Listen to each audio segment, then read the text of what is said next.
Hi, my name is George, and in my spare time I've been trying to write a book. In this video you're going to see some of the creative methods I use in order to be inspired and come up with different ideas, names and parts of the storyline. I watch various films, movies, read lots of different types of books in order to gain knowledge and different types of writing styles. What kind of genres do you read? Mainly science fiction, fantasy, autobiographies, but I've learned to expand. I also watch a lot of interviews with various writers. What I've learned though is that your first book is quite a learning experience. It's a path of self-discovery for what type of writer you are. There's two types of writers, growers and architects. Architects design the entire world, all the characters and everything, and then have the characters move through their world. For example, Tolkien was an architect. He designed the entire world, the languages, everything, and then had his characters go through his self-created world. Growers pretty much come up with basic things of the biography and basic concepts of the world and then make it up as they go along.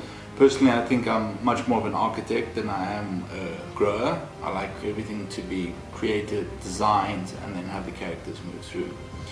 We're going to be talking about my creative process and things that I do to inspire me. So not only reading all types of information, looking at, watching interviews of various authors, but going outside, being outside, people watching, going to quiet areas, and just letting the creativity process flow. By changing your perception, you're able to see things in a different light, things that you wouldn't think of at home or at a desk.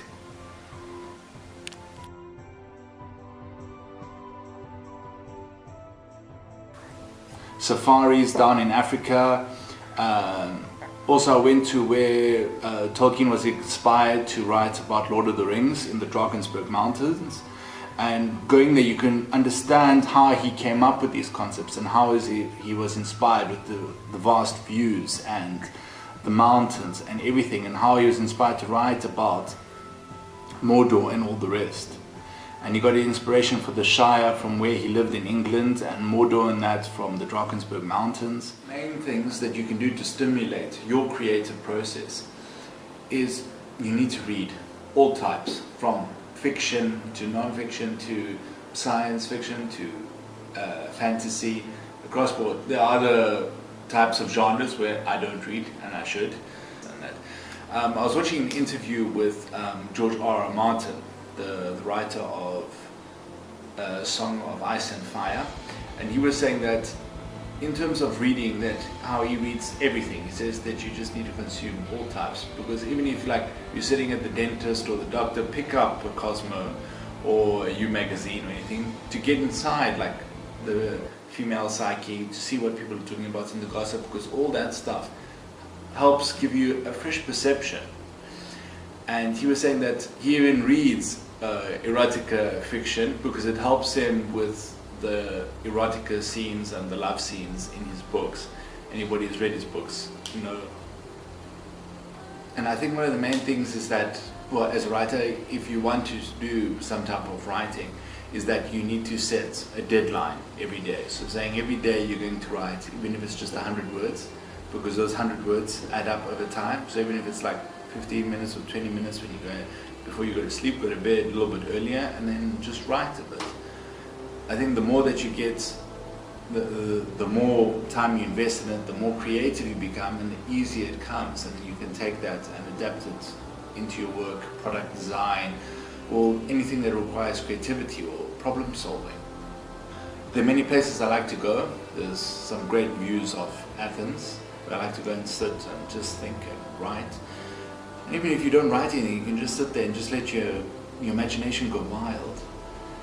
And walking down the streets and in touch with nature, and just sitting there and just looking at something simple like a leaf or a tree, and thinking about the life of the tree, how long the tree's been there, or thinking about a story revolving around the tree, just seeing things from a new perception. So maybe sitting down in a place you wouldn't normally sit down, or seeing stuff from a different angle. It can change your thinking processes. And with a paradigm shift in your thinking processes, you're able to create entire new worlds. What's funny, as a child, you have tons of imagination and creativity. And eventually with society and rules and logic, all that creativity is killed and taught to be responsible, to think logically, all the rest of it. It's stupid to imagine or daydream.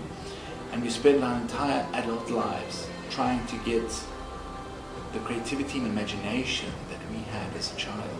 So how do you get that back as an adult? Well, it's like a muscle.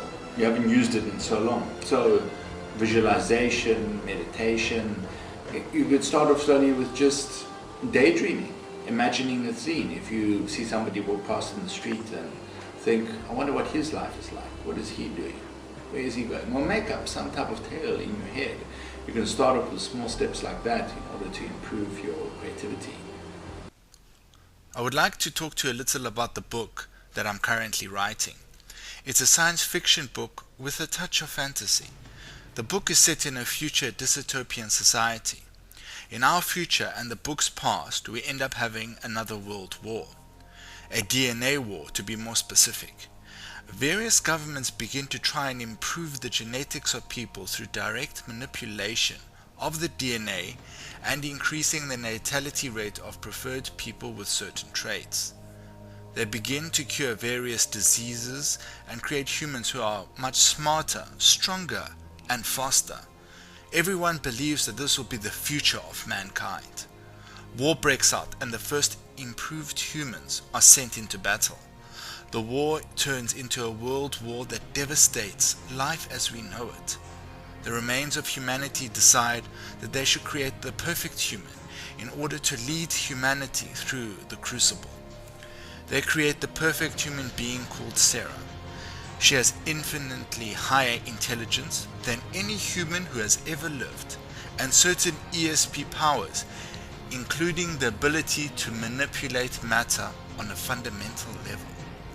Thus she is able to manipulate raw materials into objects or even structures.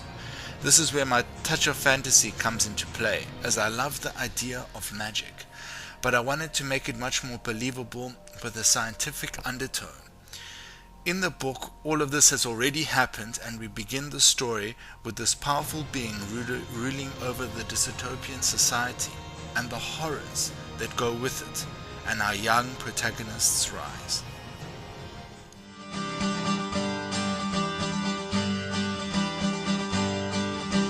George R.R. Martin, please write and write faster. You're not going to get any younger, you know.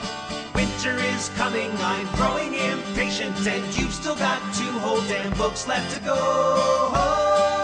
So write, George, write like the wind.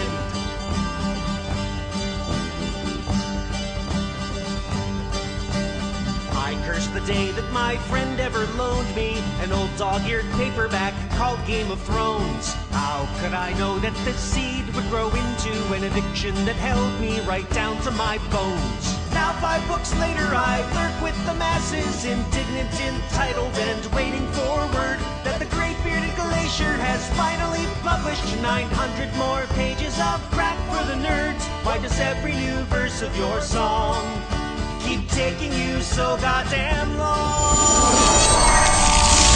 George R.R. Martin, please write and write faster. Please give us spoiled leather and sigils and steel.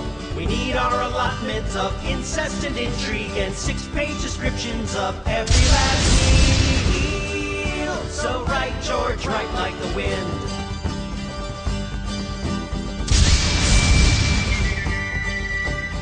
Lewis took 5 years to chronicle Narnia.